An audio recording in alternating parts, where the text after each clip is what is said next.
The house looked smaller than Nora remembered, crouched at the end of a gravel driveway like something trying to disappear into the earth. She sat in the passenger seat of Michael's sedan, hands folded in her lap, staring at the peeling white paint and sagging porch. 22 years since she'd last been here. The day of her father's funeral. "You okay?" Michael's hand found her knee, warm and steady, always steady. Nora nodded, though her throat felt tight. "Let's just get this over with." The August heat pressed down as they stepped out of the air-conditioned car. Cicadas screamed from the surrounding woods, that relentless summer sound that seemed to drill directly into her skull. The same sound that had filled the air in 1997, the summer Danny disappeared. Michael grabbed their overnight bags from the trunk while Nora approached the front door. The key her mother's attorney had mailed felt wrong in her hand, too light, too ordinary to unlock 28 years of silence. The door swung open with a groan, exhaling stale air that smelled of dust and something underneath it. Something organic and patient. "Jesus," Michael muttered, waving his hand in front of his face. "When did your mom die again?" 6 weeks ago." Nora stepped inside, her feet remembering the slight dip in the floorboards near the entrance. Everything was exactly as it had been. The same floral wallpaper faded to ghosts of roses. The same olive-green sofa, now sunken in the middle. Even the same clock on the mantel, stopped at 3:47, though whether AM or PM, morning or afternoon, Nora couldn't remember. Michael moved through the space with purpose, opening windows, assessing. Foundation looks questionable. Roof probably needs replacing. "We should be able to clear it out in a week, get it listed by September." "We." Nora almost laughed. Michael had never met her mother, had never been invited to this house. She'd made sure of that, building a wall between her childhood and her marriage as solid as the one separating rooms. "I need a minute," she said, moving toward the stairs. "Want me to come with you?" "No." She climbed to the second floor, each step creaking its familiar complaint. 3 bedrooms. Her parents' room at the end of the hall, door closed. Her old room to the left, and Danny's room to the right, door slightly ajar. Nora pushed it open. Everything frozen. His twin bed with its race car comforter. His bookshelf with chapter books he'd never finish. Posters of basketball players whose names she'd forgotten. A layer of dust covered it all like snow, like the room had been preserved under glass. 9 years old. That's how old Danny was when he vanished. She'd been 14, caught between childhood and whatever came after, trying on personalities like clothes that didn't fit. "Nora?" Michael called from downstairs. "I'm going to check out the basement, see if there's water damage." "Okay," she called back. But her voice sounded distant even to herself. She sat on Danny's bed, springs groaning. Through the window, she could see the woods stretching endlessly, the same woods they'd searched for weeks. Volunteers with flashlights, search dogs, helicopters. Nothing. He'd simply erased himself from the world. Except houses remember what people forget. Downstairs, she heard Michael's footsteps descending to the basement. The sound echoed strangely, as if the house had too many empty spaces, too many places for sound to hide. Nora closed her eyes and felt the weight of the silence pressing down. The house was holding its breath, and so was she.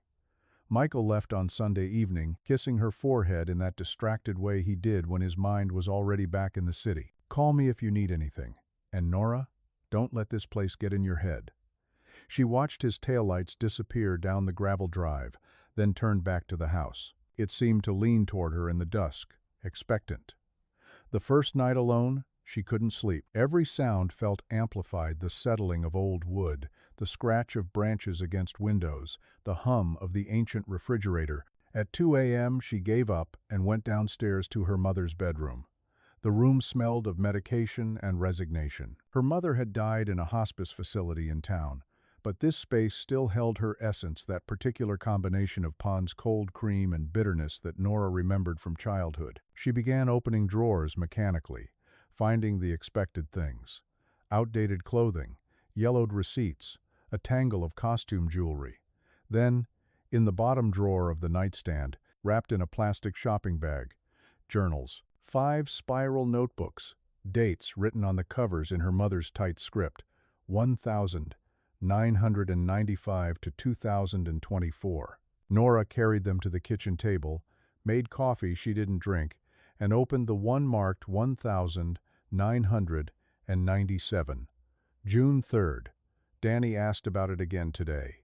Why, I never talk about my brother. I told him some things are better left buried. He looked at me with those eyes too, knowing for a 9-year-old. He said, "You can't bury secrets, Mom. They grow." June 15th. I heard them fighting again last night, Robert and Nora. She wanted to go to Sarah's party. He said no decent girl stays out until midnight. I said nothing.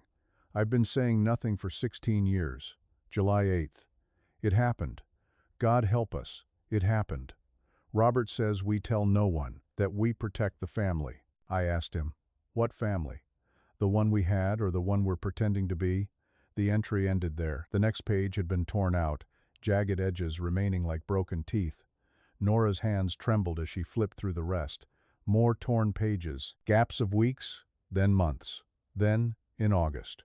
August 23rd. Nora doesn't remember. The mind protects itself. Robert made me promise we never speak of it. Not to police, not to each other, not even to ourselves. Danny ran away. That's the story. He ran away because he was troubled, because he was confused, because he couldn't handle Robert's discipline. We repeat it until it becomes true. But I hear him sometimes, at night, crying in the walls.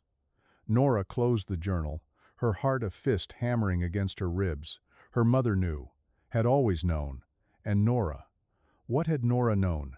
What had she forced herself to forget? She looked at Danny's room upstairs, door still ajar, and felt the house shift around her, not settling, revealing. Michael thought she was here to clean out a dead woman's possessions. He didn't understand that she was excavating a crime scene, one where she might have been both witness and accomplice. Her memory, the murder weapon, turned against itself. She'd never told Michael about the gaps in her memory, about the therapist she'd seen at 16 who'd used words like dissociative amnesia and trauma response. She'd never told him that her childhood was a story with pages torn out, leaving only fragments that didn't quite connect. He'd fallen in love with the edited version of her, the one who smiled easily and didn't flinch at sudden noises, the one who never mentioned having a brother. What would he do if he met the real Nora? The one who was starting to remember. The sound woke her at 2:17 a.m. At first, Nora thought it was the house settling. That's what old houses did, Michael had said. They groaned and shifted, adjusting their bones against the earth. But this wasn't settling. This was rhythmic, deliberate. In, out, like breathing. She lay in her childhood bed, staring at the ceiling, telling herself it was pipes. Water hammer. Something rational that Michael would explain away with his contractor's knowledge of home systems and structural integrity. But the sound grew louder. Nora threw off the sheets and moved into the hallway. The breathing was coming from below, from the basement. She hadn't been down there since she was a child. Her father had claimed it as his domain, his workshop, his retreat, the place he went when her mother's silence grew too loud. After Danny disappeared, after the police had searched every inch of the property, the basement door had been padlocked. Her father said it was for safety. Rotting stairs, mold, reasons that made sense until you examined them too closely. The padlock was gone now, just an empty hasp, screws loose in the doorframe. Nora descended slowly, her phone's flashlight cutting through darkness that felt solid, resistant. The stairs creaked under her weight, announcing her presence to whatever waited below. Concrete floor. Stone walls slick with condensation. The old furnace hunched in the corner like a sleeping beast. Her father's workbench, tools still hanging on pegboard in neat rows, hammers, saws, a crowbar thick with dust. And there, behind the furnace, a section of wall that looked wrong. The stones were the same Pennsylvania fieldstone as the rest of the basement, but the mortar was different, cleaner, newer. A rectangle roughly 6 feet high and 3 feet wide, like a door that had been sealed shut. Nora approached, drawn by something she couldn't name. The breathing was loudest here, seeming to emanate from the wall itself. She pressed her palm against it. Warm. Stone shouldn't be warm in a basement in August, when the surrounding walls were cool with underground dampness. She pressed harder, and felt it a vibration, subtle but unmistakable, pulsing against her hand like a heartbeat. Danny? The word escaped before she could stop it, sounding childish and desperate in the dark. The breathing paused, then continued, faster now, urgent. Nora stumbled backward, her hip hitting the workbench. Tools rattled. She ran up the stairs, fingers fumbling with her phone, and called Michael. He answered on the fourth ring, voice thick with sleep. "Nora, what's wrong?" "The wall," she gasped. "There's something in the wall." "What wall?" "What are you talking about?" "In the basement. Behind the furnace. Michael, I think—" She stopped, because how could she explain what she thought? That her brother was somehow alive in the walls after 28 years. That the house was breathing because something trapped inside it was still trying to exhale? "It's probably just pipes," Michael said, and she could hear him waking up fully, shifting into problem-solving mode. "Old houses make all kinds of sounds. Remember that apartment we looked at in Brooklyn? You thought someone was walking around upstairs and it was just, this isn't pipes." A pause. She could picture him rubbing his face, calculating how worried he should be versus how worried she was being unreasonable. "Okay," he finally said. "Okay. I'll come up Friday after work. We'll check it out together. But Nora, you need to sleep. You're exhausted. Grief does strange things to perception." Grief, as if that explained the warmth of the stone, the vibration against her palm. "Friday," she repeated numbly. "Friday. I promise. Try to get some rest." After he hung up, Nora stood in the kitchen, staring at the basement door. The breathing had stopped. Or maybe she just couldn't hear it anymore over the hammering of her own heart. She thought about what Michael had said. Grief does strange things to perception. But what about guilt? What did guilt do? She opened her mother's journal again, finding the entry from July 8th with its torn-out page. Then she went to her father's old desk in the living room and began searching through drawers. Bank statements, tax returns, warranties for appliances long dead. And then, in the very back of the bottom drawer, a folded piece of paper, yellowed, torn on one edge where it had been ripped from a spiral notebook. Nora unfolded it with shaking hands. July 8th, continued. "I know what Robert did. I was upstairs when I heard the shouting. Danny's voice, high and frightened. I'll tell everyone what I saw." Then the sound of something breaking. Then silence. Then Robert calling my name in that voice he uses when he needs me to be complicit. When he needs me to choose him over truth. And God help me, I went downstairs and I chose. I always choose. Even when choosing means burying what's real under what's convenient. Even when it means the entry ended mid-sentence, as if her mother couldn't bring herself to write the rest. Nora read it 3 times, her mind assembling fragments into a picture she'd spent 28 years refusing to see. Danny had seen something their father needed hidden. There had been a fight. And then, she looked at the basement door. Then silence. The crowbar felt heavy in Nora's hands, heavier than it should have been. She'd been staring at the wall since Michael went upstairs to call an inspector, standing in the pool of basement light, watching the stones as if they might move on their own. 28 years. Danny had been behind this wall for 28 years. She swung. The crowbar connected with mortar, and a chunk fell away, revealing darkness behind it. The smell hit her immediately, earth and something else, something sweet and rotten that made her stomach lurch. "Nora?" Michael's voice from upstairs. "The inspector can come Monday." She swung again, and again. Mortar dust filled the air, coating her throat. "Nora." Michael was on the stairs now. "What are you doing? Stop." But she couldn't stop. Her arms moved mechanically, driven by something beyond conscious thought. The wall crumbled in sections, stones tumbling to the concrete floor.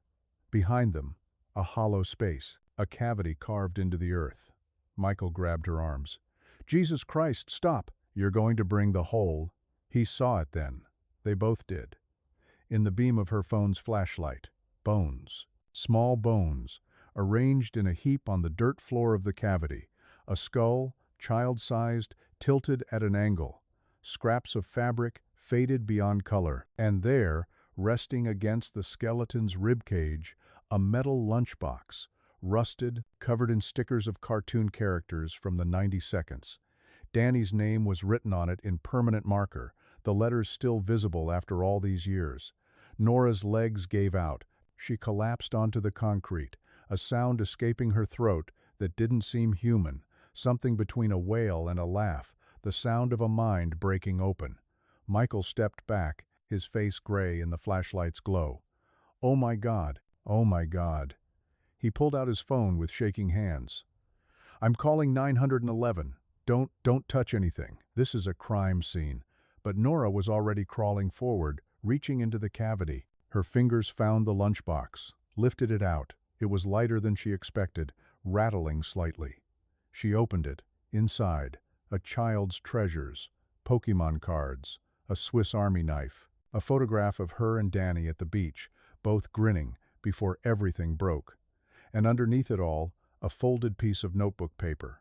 Nora unfolded it with trembling hands. Her own handwriting. 14 years old and careful. "Danny, I'm sorry I didn't believe you. I'm sorry I told Dad what you saw. I didn't know he would." The sentence ended there, unfinished. She didn't remember writing it. Didn't remember what Danny had seen, what she'd told their father. But her hand remembered, her 14-year-old hand, writing an apology to a brother who was already dead. "Nora, put that down." Michael's voice seemed to come from very far away. "The police?" The memory hit her like a fist. Danny in the kitchen whispering urgently, "I saw Dad in the garage with Mr. Henderson. They were Nora. They were kissing. And when they saw me, Dad looked." 14-year-old Nora, embarrassed and confused, needing her father to tell her it wasn't true. "Dad, Danny's saying weird things about you." And her father's face going white, then red. Danny backing away, eyes wide. "I wasn't lying. I saw..." Their father, grabbing Danny's arm too hard. "You saw nothing. You understand? Nothing." Danny, voice rising. I'll tell Mom. I'll tell everyone what you..." The sound of a hand meeting flesh. Danny stumbling backward, hitting his head on the corner of the kitchen counter. The sickening crack, the way his body crumpled, boneless. Blood spreading across the linoleum. Her father kneeling. "Danny? Danny?" Her mother in the doorway, silent. And Nora, 14 years old, understanding with terrible clarity that this was her fault, she'd told. She'd betrayed Danny's trust. And now, "I killed him," she whispered. "What?" Michael crouched beside her. "Nora, you didn't..." "I told my father what Danny saw. And my father..." Her voice broke. "He hit him. Danny fell. And instead of calling for help, instead of trying to save him, my father..." She looked at the cavity in the wall, at the bones that had been her brother. Sirens wailed in the distance, growing closer. Michael wrapped his arms around her, but she felt nothing. She was 14 again, watching her father carry Danny's small body down to the basement. Watching him mix mortar. Watching him seal her brother into a wall while her mother stood at the top of the stairs, silent and complicit. She'd watched. And then she'd forgotten. Or had she? Had some part of her always known? Was that why she'd never brought Michael here, never spoken of Danny, built her entire adult life around the act of not remembering? The police arrived. Flashlights filled the basement. Someone led her upstairs, wrapped a blanket around her shoulders. Michael was talking to an officer, his voice steady and calm, explaining what they'd found. But all Nora could hear was the breathing. It had stopped now. The wall was finally, blessedly silent. Danny could rest. But could she? Detective Sarah Khalil had the kind of eyes that cataloged everything the way Nora's hands wouldn't stay still, the distance Michael kept as they sat on the precinct's waiting room chairs, the careful blankness on both their faces that spoke of conversations held in whispers, accusations not quite voiced. "Mrs. Bennett," Detective Khalil said, settling into the chair across from them. She was in her mid-40s, with silver threading through her dark hair and the exhausted competence of someone who'd seen too many families destroy themselves. "I know this is difficult, but I need to ask you some questions about what you remember from 1997. Nora's throat felt lined with glass. "I don't remember much." "Tell me what you do remember." Michael's hand found hers, squeezed once. She pulled away without meaning to, saw him flinch. "Danny was 9. I was 14. It was July. Hot. She closed her eyes, trying to separate real memory from what she'd been told, from what she'd convinced herself was true. "He disappeared. Everyone said he ran away." Did you believe that? Had she? Or had belief been easier than the alternative? I don't know what I believed. Detective Khalil leaned forward. Nora, the medical examiner confirmed that your brother died from blunt force trauma to the skull. The injury pattern is consistent with a fall or a blow, and based on the deterioration and the mortar composition, he was placed in that wall shortly after death within hours, not days. Michael's breath caught. Nora felt nothing. She'd known, somehow, had always known. Your father built that wall, the detective continued. We found receipts in his records for masonry supplies purchased on July 9th, 1997, one day after your brother's death. How do you know when? Your mother's journal. We found additional entries she'd hidden in the attic. She documented everything, Nora. The fight, the accident, your father's decision to… Detective Khalil paused, choosing her words carefully, to conceal what happened. The room tilted. Nora gripped the armrests of her chair. What about my mother? Will she be charged? Your mother is deceased. Your father is deceased. Legally, there's no one left to prosecute. Detective Khalil's voice softened. But I need to understand what you knew, what you saw. I don't remember. Can't remember or won't. Michael stood abruptly. She's answered your questions. If you're not charging her with anything. I'm not. The detective's gaze didn't leave Nora's face. But someone sealed that wall. Someone mixed that mortar. Laid those stones. Your father couldn't have done it alone. Not with a body to conceal and a story to coordinate. Someone helped him. The implication hung in the air like smoke. Nora's mother, or Nora herself. 14 years old, desperate to make it right, following her father's instructions because the alternative was admitting what she'd caused. I need to leave, Nora whispered.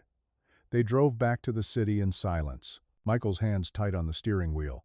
Their apartment felt like a museum when they walked in, everything carefully arranged, nothing out of place. A life curated for the absence of chaos. Nora went straight to the bedroom and closed the door. She heard Michael in the kitchen, the clink of glass, the glug of liquid poured. Day drinking. That was new.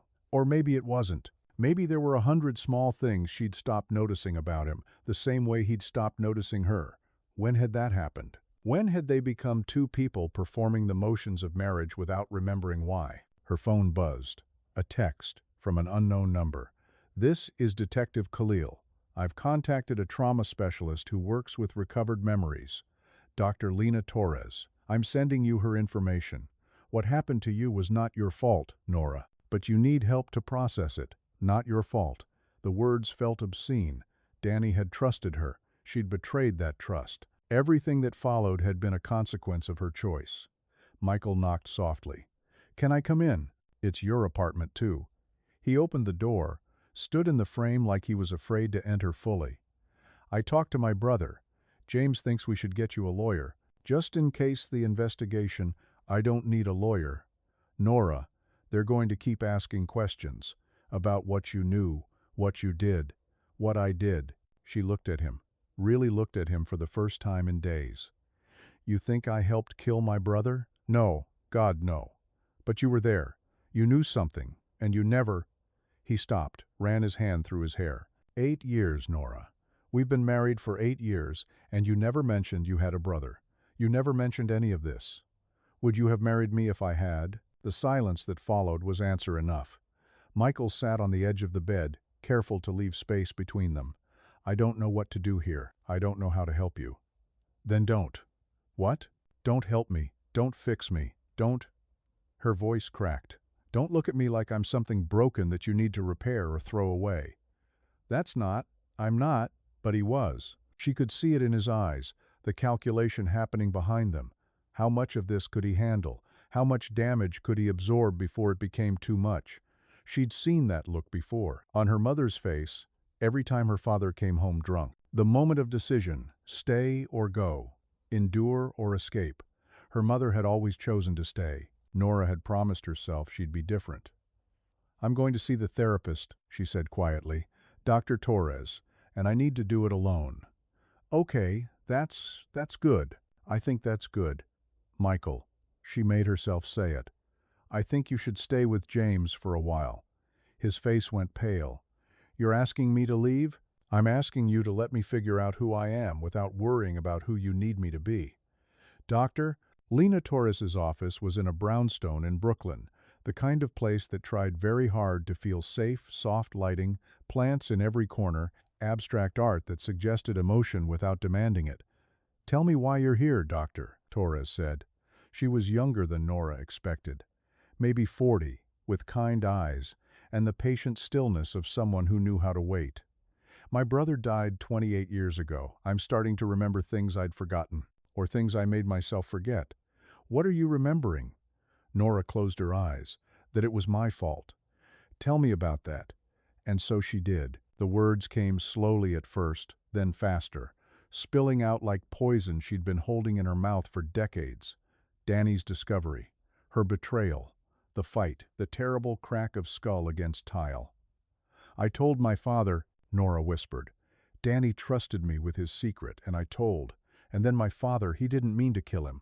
I know he didn't, but he was so angry. And Danny kept saying he'd tell everyone. And your father hit him. Yes? What happened after? This was where memory became fog. Nora pressed her palms against her eyes, trying to see through the blankness. I remember blood, so much blood, and my mother screaming, and my father saying, her breath caught. He said, we have to protect the family. If anyone finds out, they'll take Nora. They'll put her in foster care. Is that what you want? He was talking to your mother. Yes. And she stopped screaming. She looked at me, and she chose. Dr. Torres leaned forward slightly. What did she choose? Silence. Complicity. Me over truth. Nora opened her eyes. And I let her. I let them tell me Danny ran away. I let them erase him, because it was easier than admitting what I'd caused. Nora, you were 14 years old enough to know better, old enough to be traumatized, old enough to be manipulated by the adults who were supposed to protect you. Dr. Torres's voice was gentle but firm. Your father killed Danny. Your mother helped conceal it. You were a child who witnessed something horrific and then was gaslit into believing a false narrative. That's not fault. That's survival. But survival felt like guilt wearing a different name.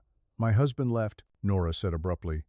Well, I asked him to leave, but he wanted to. I could tell. Why do you think that is? Because I'm not who he thought I was.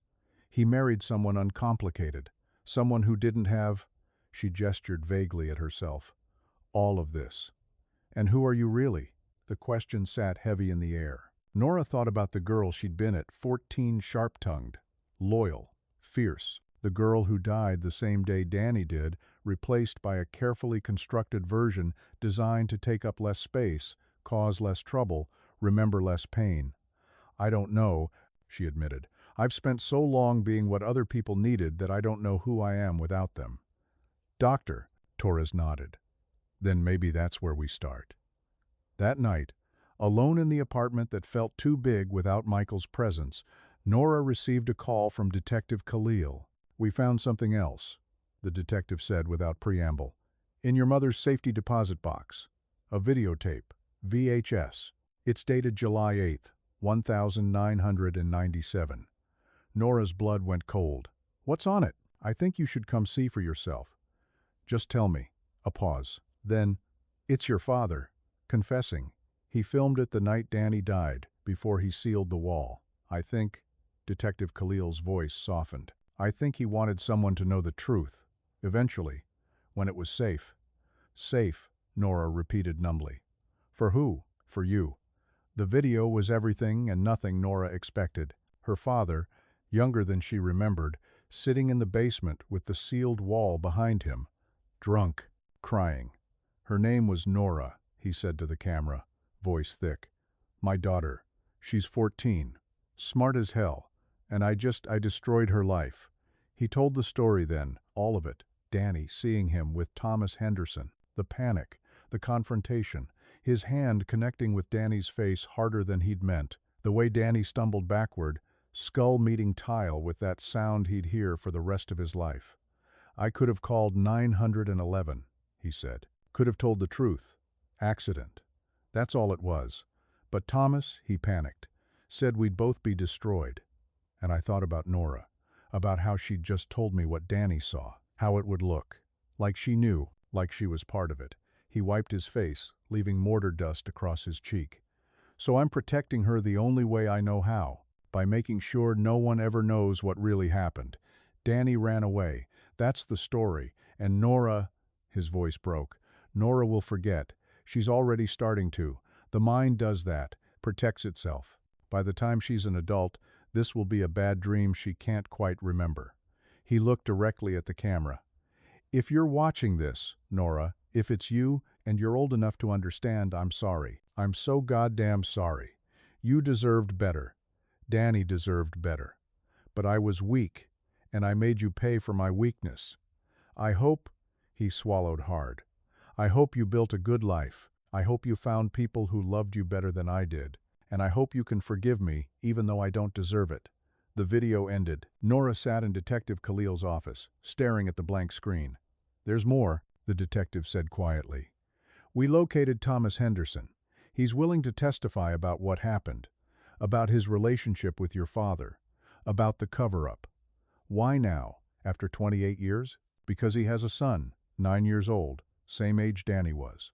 Detective Khalil's expression was complicated. He said he can't look at his son without seeing what he helped bury. Guilt, Nora thought. It's generational. It spreads like mold, through families, through marriages, through carefully constructed lies.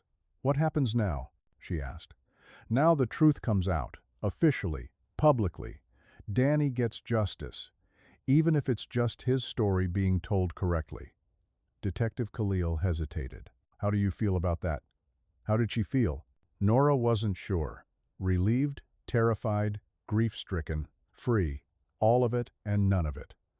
I feel like I can breathe, she finally said. Michael sat in his brother's guest room, staring at his phone. 3 missed calls from Nora. 2 voicemails he hadn't listened to. A text that just said, "We need to talk about next steps." Next steps. As if their marriage was a project with phases and deliverables. James knocked and entered without waiting for an answer. He set a beer on the nightstand. You okay? Do I look okay? You look like shit. James sat on the edge of the bed, the same way Michael had sat on Nora's bed 2 weeks ago. Brothers, mirroring each other's inadequacy. Have you talked to her? What would I say? I don't know. That you love her? That you're not abandoning her? Michael took a long pull from the beer. Am I not, though? Abandoning her? The question hung between them. James was a divorce attorney. He'd made a career out of watching marriages collapse, documenting the slow erosion of partnership into resentment. He knew the signs. Michael could see him cataloging them now, the distance, the silence, the way Michael flinched every time Nora's name appeared on his phone. Why did you marry her? James asked. What kind of question is that? A real one. Why Nora? Michael thought back to their first date, a mutual friend's dinner party. Nora sitting across from him, laughing at something he'd said, her whole face lighting up. She'd seemed so uncomplicated wasn't the right word. Self-contained, like she'd figured out how to exist in the world without needing it to bend around her. He'd grown up in chaos. Their father's gambling addiction, their mother's anxiety spiraling into agoraphobia. James had responded by becoming hyper-vigilant, controlling. Michael had responded by seeking the opposite, someone who wouldn't need saving, who wouldn't demand more than he could give. She was easy to be with, he said finally. Easy. James's tone was carefully neutral. I mean, she didn't have drama. Didn't ask for things I couldn't provide. I could just be. Without constantly worrying I wasn't enough. And now? Now she was asking for everything he didn't know how to give. Patience with her fragmented memories. Understanding of trauma he couldn't comprehend. The ability to love someone who was fundamentally changing into a person he didn't recognize. Now I don't know if I married her or the version of herself she was performing. James was quiet for a long moment. You know what Mom used to say about Dad's gambling? That she stayed because leaving felt harder than staying. Yeah, but that's not love, Mike. That's inertia. James met his eyes. Sometimes loving someone means letting them heal without you, especially if you're the one making them perform. The words hit like a physical blow. I never asked her to, didn't you? James's voice was gentle but unsparing. You said it yourself. You married her because she was easy, because she didn't ask for much. But people aren't easy, Mike. They're complicated and messy, and they carry shit from their past. And if you can't handle that, if you need her to stay small so you can feel big, then maybe the kindest thing you can do is step back. Michael's chest felt tight. I love her. I know you do. But love isn't enough if you're not willing to grow alongside it. After James left, Michael finally listened to Nora's voicemails. The first was brief. Michael, I'm seeing Dr. Torres 3 times a week. It's helping. I'm remembering more. Not all of it is about Danny. Some of it is about us. About how I've been hiding parts of myself because I was afraid you wouldn't. A long pause. Just call me. The second was longer, her voice steadier. I've been thinking about what you said. About how I never told you I had a brother. And you're right. I didn't. But I also didn't tell you about my anxiety. About the nightmares I used to have. About how sometimes I can't sleep because my brain won't stop replaying moments I can't quite see clearly. I turned myself into what I thought you needed because I was so desperate to be chosen, to be kept. And that's not your fault, but it's also not a foundation for a marriage. She took a breath, and Michael heard the tears in her voice. I don't know if we can fix this. I don't know if there's an us to fix, or if we've just been 2 people living parallel lives, occasionally intersecting. But I need to figure out who I am. And I need to do it without worrying whether that person will still be acceptable to you. The message ended. Michael sat in the dark, phone pressed to his chest.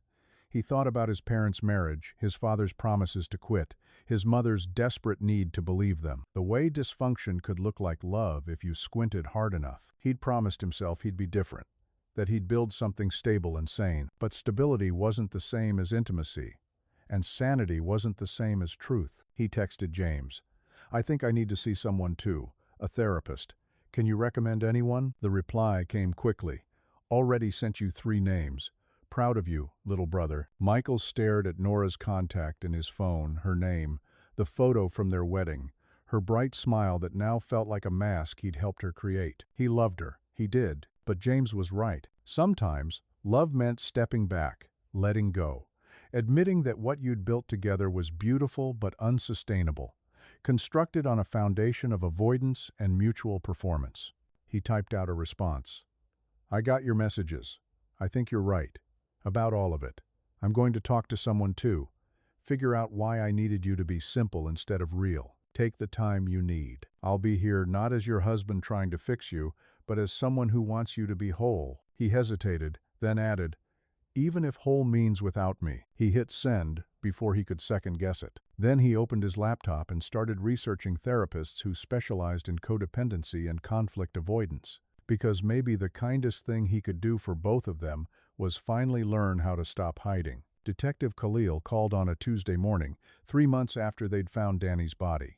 Nora was in Dr. Torres's waiting room, early for her appointment, drinking bad coffee from a paper cup. We found something, the detective said. Can you come to the station? Nora's hands tightened around the cup. What kind of something? A letter. Your mother left instructions with her estate attorney. It was only to be opened if Danny's body was ever found. She knew. The words came out flat. She always knew. Yes, but there's more. Things we didn't know. Things that changed the story. The letter was in a manila envelope, yellowed at the edges. Detective Khalil slid it across the table in the interview room. Nora stared at it like it might burn her. Do you want me to read it to you? The detective asked gently. No. I need to hear her voice. She opened the envelope with shaking hands. Inside, 3 pages in her mother's precise handwriting. The same handwriting that had filled journals with half-truths and omissions. Nora, if you're reading this, then you've found him. You've found Danny, and I'm already gone. Too much of a coward to face you with the truth while I still drew breath. I've spent 28 years telling myself I was protecting you, that keeping silent was an act of maternal love. But the truth is, I was protecting myself from judgment, from consequences, from having to admit that I chose wrong when it mattered most. You need to know what really happened, not the story your father told, not the version I let myself believe to survive. The truth. Danny did see your father with Thomas Henderson. He did confront your father about it, and yes, there was a fight.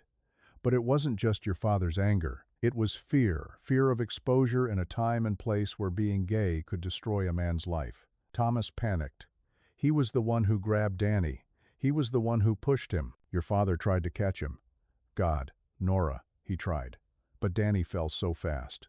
His head hit the corner of the counter and he was gone. Instantly. There was nothing anyone could have done. Nora's vision blurred. She blinked hard, forcing herself to keep reading. Your father wanted to call 911, but Thomas begged him not to. Said they'd both be arrested, that you'd lose both parents, that Danny was already dead and calling wouldn't bring him back. And your father, he was weak. We both were. We chose self-preservation over justice. But here's what you need to know. What I should have told you decades ago. This was never your fault. You were a child who told her father something confusing and frightening. What happened after every single choice made after that moment was made by adults. Broken, terrified adults who failed both of you catastrophically. You didn't kill your brother, Nora. I need you to hear that. You didn't betray him. You were 14 years old, trying to make sense of adult sexuality in a house where nothing was safe or honest. Danny's death was a tragic accident compounded by cowardice. Your father's cowardice, Thomas's cowardice, and mine. I helped seal that wall. I mixed the mortar while your father laid the stones. And when you came downstairs the next morning asking where Danny was, I looked you in the eye and said he ran away. I watched you blame yourself. I watched you fold inward, become smaller, quieter. I watched you erase yourself bit by bit, and I let it happen because your silence meant my complicity stayed hidden. I am so profoundly sorry. By the time you read this, Danny will have a proper burial. The truth will be public, and you'll finally be free to grieve properly, not just for Danny, but for the childhood we stole from you, for the weight we made you carry that was never yours to bear. I don't expect forgiveness.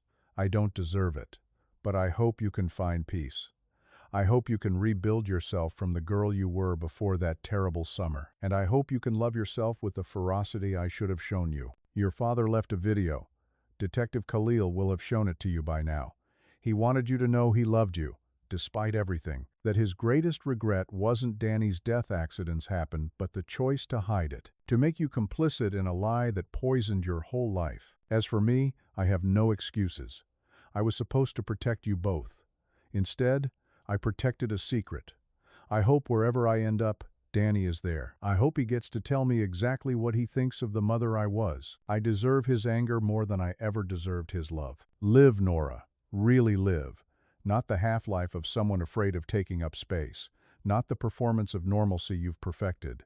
Live messy and loud and true. Love people who can handle all of you, not just the parts that are easy. And know that you deserve better than the family you were born into. I'm sorry. I'm so goddamn sorry. Mom. Nora set the letter down, her hands numb. Detective Khalil pushed a box of tissues across the table. Thomas Henderson confirmed everything in the letter, the detective said quietly. He's willing to testify, though given the statute of limitations and the fact that all parties involved are deceased or were minors at the time, there won't be criminal charges. But the district attorney is officially ruling Danny's death an accidental homicide with a cover-up by 3 adults, your father, your mother, and Thomas Henderson. 3 adults? Nora repeated. Not 4. You were a child, Nora. Legally and ethically, you bear no responsibility. But responsibility and guilt weren't the same thing. Nora knew that now. You could be blameless and still carry the weight, still feel the crush of what-ifs and if-onlys. What happens to Thomas Henderson? He's selling his house, moving out of state, trying to outrun his conscience, I suppose. Detective Khalil leaned back. For what it's worth, he says he's lived in hell for 28 years, that he sees Danny's face every time he looks at his own son. Good, Nora said, and meant it. Detective Khalil studied her for a long moment. How are you doing? Really? I don't know. Better? Worse? Different? Nora folded the letter carefully, creasing the edges. I spent my whole life thinking I destroyed my family. Turns out they destroyed themselves. I was just collateral damage. That's progress. Recognizing that, Dr. Torres says the same thing. Nora stood, tucking the letter into her bag. Thank you for seeing this through, for making sure Danny got justice, even if it's just his story being told right. He deserved that much. Detective Khalil walked her to the elevator. And Nora? Your mother was right about one thing. You deserve to live. Really live. Not everyone gets a second chance at that. The elevator doors closed, and Nora watched her reflection in the polished steel. She looked different than she had 3 months ago. Thinner, yes. More tired. But also more present. More real. Like someone slowly coming back to life. 6 months after they found Danny, Nora stood at his grave in the small cemetery on the edge of town. A proper grave this time, with a headstone that read, Daniel James Bennett, 1988到1997. Beloved brother, finally home. The grass had grown over the raw earth, softening the wound. Wildflowers had sprouted around the edges, black-eyed Susans and Queen Anne's lace, the kind that grew wild in the fields she and Danny used to run through. She wasn't alone. Detective Khalil stood a respectful distance away, along with 3 other people Nora hadn't known 6 months ago. Maria, whose sister disappeared in 2003, June, whose son vanished in 2015, and Patricia, whose brother was found in a lake after 30 years of searching. They'd found each other through a support group for families of the missing. A community of ghosts. Nora called them people haunted by absence, by questions without answers, by the particular hell of not knowing. Except now Nora knew. And somehow, that was both better and worse. I brought you something, she said to the headstone, kneeling in the grass. From her bag, she pulled out Danny's old lunchbox, the one that had been sealed in the wall with him. The police had returned it after processing it as evidence. Inside, she'd placed new treasures. A photo of them at the beach, the one from the lunchbox, now cleaned and preserved. A Pokemon card, Charizard, the one he'd always wanted but never got. And a letter. She didn't read it aloud. Some conversations were meant to be private, even from the dead. But she'd written everything, about the guilt she'd carried, about the marriage she'd built on a foundation of forgetting, about Michael, who was still in therapy, still trying to figure out why he needed people to be simple instead of real. They talked sometimes, carefully, like diplomats negotiating a fragile peace. The divorce papers sat unsigned on her kitchen table. Neither of them seemed ready to make it final, but neither could they figure out how to move forward. Maybe that was okay. Maybe some things didn't need resolution, just acknowledgement. I'm writing a book, she told Danny's grave. About you. About us. About families and secrets and the way we bury things we can't face. She paused. Dr. Torres thinks it's healthy, processing through narrative, reclaiming the story. The truth was, writing felt like excavation. Every page another stone removed from the wall she'd built around her past. Sometimes it hurt so much she had to stop, hands shaking, heart racing. But other times, it felt like breathing deep, clean breaths after years of suffocation. A publisher had already expressed interest. Not for the spectacle, though Nora knew that's what would sell it, but for the emotional truth underneath. The way families protect themselves to death, the cost of silence, the possibility of rebuilding after everything burns down. Behind her, Maria approached quietly. You ready?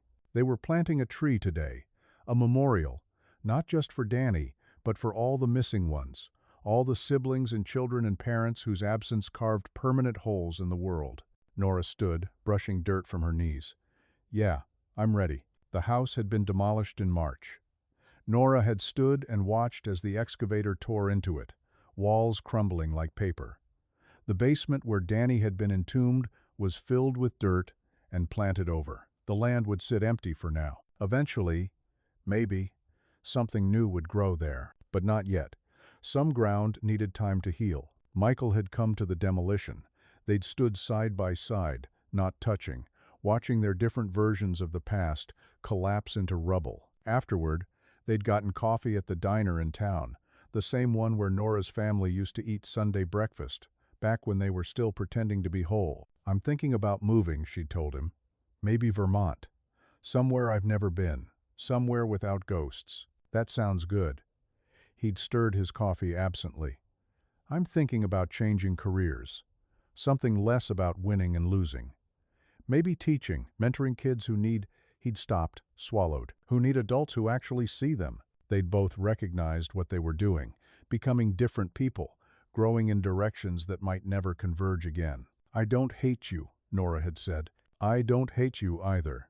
It wasn't love exactly, but it was honest, and honesty felt revolutionary after a lifetime of performance. Now, standing in the cemetery with her small community of the bereaved, Nora helped lower a young maple tree into the ground. Its roots were wrapped carefully, ready to spread and anchor. In 10 years, 20, it would tower over this place, would provide shade for other mourners, other families navigating the impossible geography of loss. Detective Khalil stepped forward with a shovel, adding the first scoop of dirt, then Maria, then June, then Patricia, then Nora. The ritual felt ancient, primal, returning things to the earth, letting them transform into something that could sustain life instead of ending it. When the tree was planted, its slender trunk trembling slightly in the May breeze, Patricia pulled out a bottle of wine and plastic cups. "To the ones we lost," she said. They drank in the spring sunshine, telling stories, not just about death, but about life.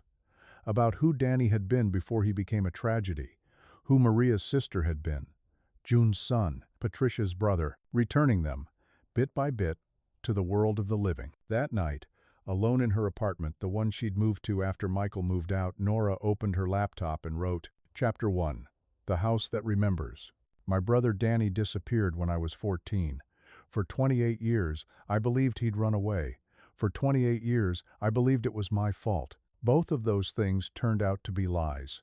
This is the story of what really happened, and this is the story of how I learned to breathe again. Her fingers moved across the keyboard, steady and sure. Outside, the city hummed with evening life, people returning home, people leaving for night shifts, people existing in the complicated in-between spaces that made up actual living. Nora was one of them now. Not performing, not hiding, just existing. Messily, imperfectly, truthfully. She thought about the breathing wall, that sound that had haunted her in the house. How terrifying it had been. How it had called her back to something she'd spent a lifetime running from. But maybe that's what ghosts did. Not haunt, but summon.